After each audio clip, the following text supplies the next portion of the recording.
As armas de cerco do Império Romano. Os romanos foram os senhores da guerra por séculos. Sua civilização é uma das mais longevas da história humana. Podemos considerar, apenas nos referindo à sua porção ocidental, que a civilização romana perdurou por mais de 11 séculos.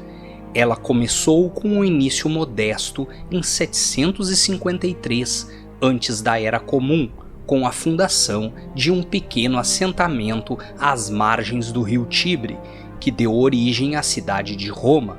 Posteriormente, teve um período de apogeu que iniciou-se com o Principado em 27 antes da Era Comum e terminou em um declínio melancólico que culminou com a deposição do último imperador romano em 476 da Era Comum.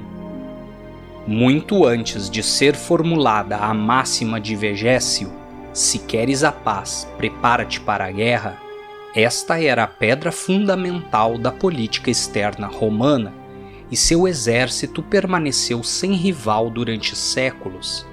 Na construção de sua máquina militar, os romanos aprenderam com as armas e táticas de todos os povos que encontraram, e muito do seu sucesso se deve ao fato de que, ao longo do tempo, os romanos souberam fazer da guerra uma arte.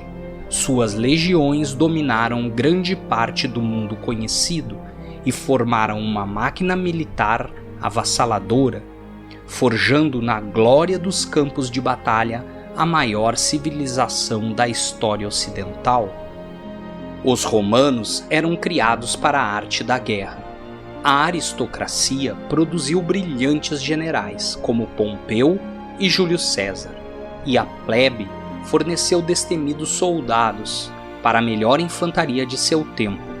Conforme escreveu Joséfo, historiador judeu que viveu durante um assédio romano, os guerreiros romanos lutavam como se suas armas estivessem permanentemente amarradas a seus corpos. Roma criou um império pujante e poderoso. Em seu auge, suas legiões defendiam um território que se estendia por cerca de 4.900 quilômetros, da Bretanha ao Egito, com uma fronteira perto de 10.000 quilômetros de extensão. Mas não era somente no campo de batalha que as legiões romanas se destacavam.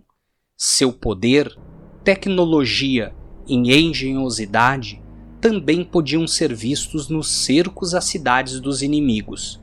Muitos foram os cercos famosos em que os romanos lutaram, como por exemplo o cerco e destruição de Cartago em 149 antes da Era Comum, o cerco e conquista de Avárico e Alésia em 52 antes da Era Comum, e o cerco e destruição de Jerusalém no ano 70 da Era Comum.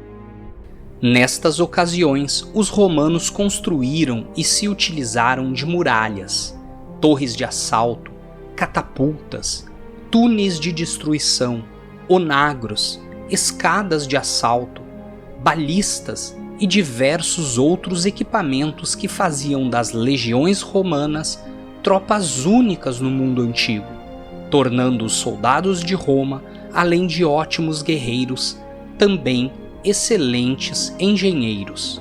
Podemos destacar algumas destas armas de cerco, utilizadas pelos romanos em seu arsenal, como as mais eficientes e emblemáticas do período. Como as armas de artilharia, os romanos podiam utilizar uma rica variedade de máquinas. Estas máquinas podiam ser móveis, tracionadas por animais ou soldados, ou mesmo fixas, e variavam também das mais leves às mais pesadas. A besta, a catapulta, a balista e o onagro figuram entre as armas de cerco da artilharia romana.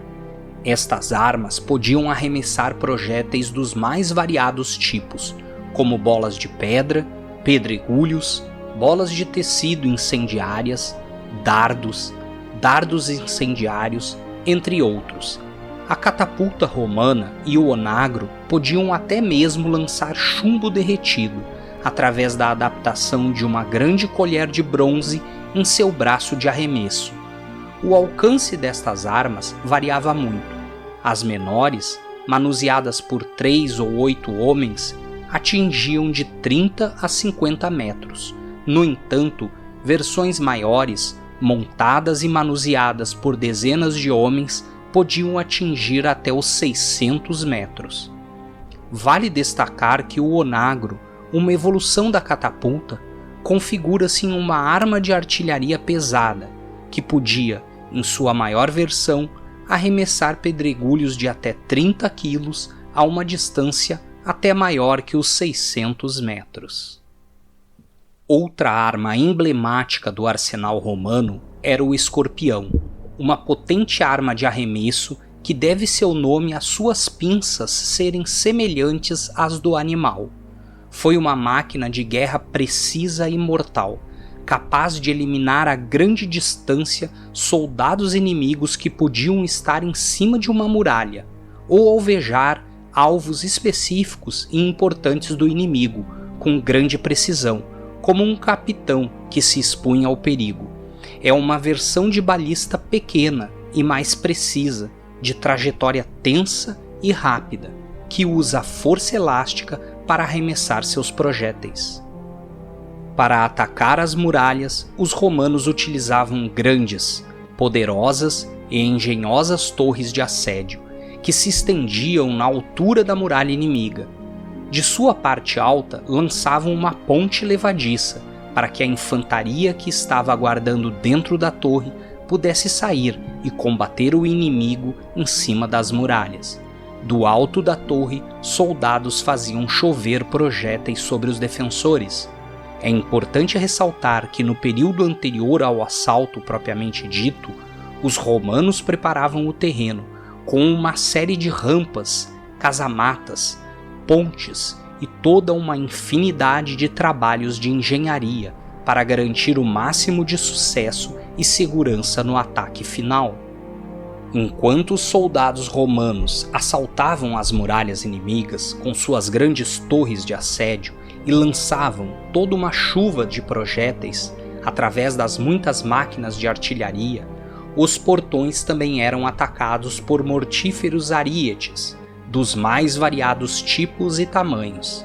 Estas máquinas de assédio eram pesadas, geralmente cobertas para a proteção das tropas que as impulsionavam, através de eixos de rodas próprios. Assim, avançavam até os portões inimigos, estraçalhando os mesmos com poderosas e grandes vigas de madeira, revestidas em sua ponta de impacto com uma cabeça de duro metal, geralmente de ferro. Os exércitos romanos foram inigualáveis por longos séculos. Adaptaram-se formidavelmente aos inimigos que enfrentavam e aprenderam com eles.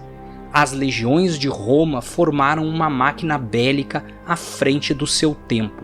Utilizaram os mais avançados conhecimentos e tecnologias de que dispunham para forjar nos campos de batalha um modelo que em muitos aspectos perdurou até os tempos modernos. Eu agradeço a audiência de todos os amigos e amigas do canal e convido aqueles que ainda não são inscritos para se inscreverem. E se você gostou deste conteúdo, não esqueça de manifestar o seu apoio, deixando um comentário e o like, pois com o seu incentivo, mais conteúdo como esse estará sendo desenvolvido. Você encontra as referências bibliográficas para este vídeo na descrição do mesmo.